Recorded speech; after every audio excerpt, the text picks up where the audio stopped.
They say location, location, location. That's because where a building is located can make or break a sale. This Indian businessman should have realized that buying a 4-story home on the edge of an irrigation canal was a lousy investment. On June 13th of 2020, locals in eastern India watched in horror as their homes leaned closer to the canal's edge. Apparently, some recent dredging work had destabilized the building. Someone should have probably checked before digging that deeply into the foundation.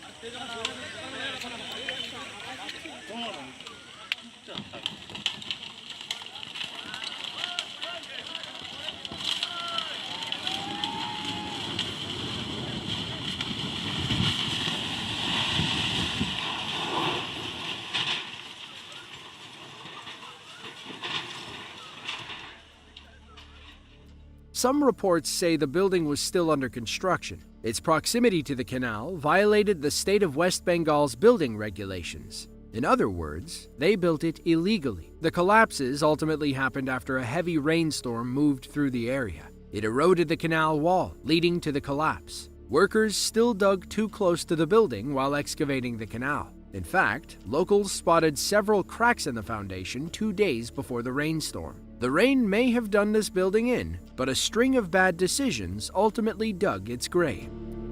Flash floods can happen at any moment. One of those floods struck on January 20th of 2024. Locals in a small village along the Ulu Konaweha River watched as the water level rose and rose. Soon, it was nearly as high as the bridge. That's when one of them noticed a building floating their way.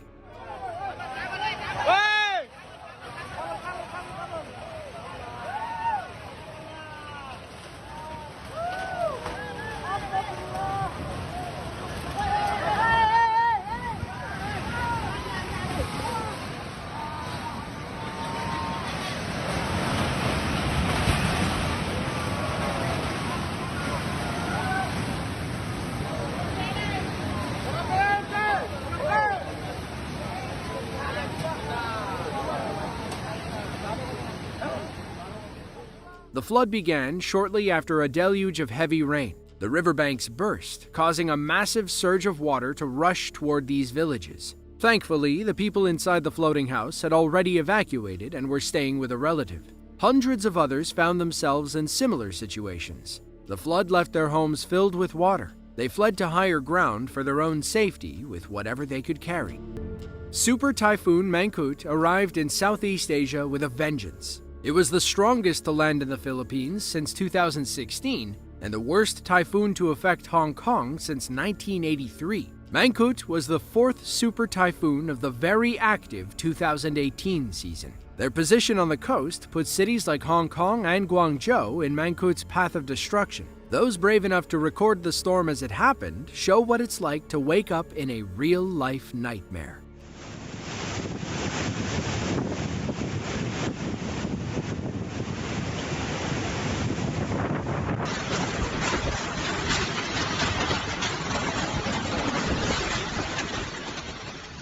Even those on the inside weren't safe from the 120-mile-per-hour winds.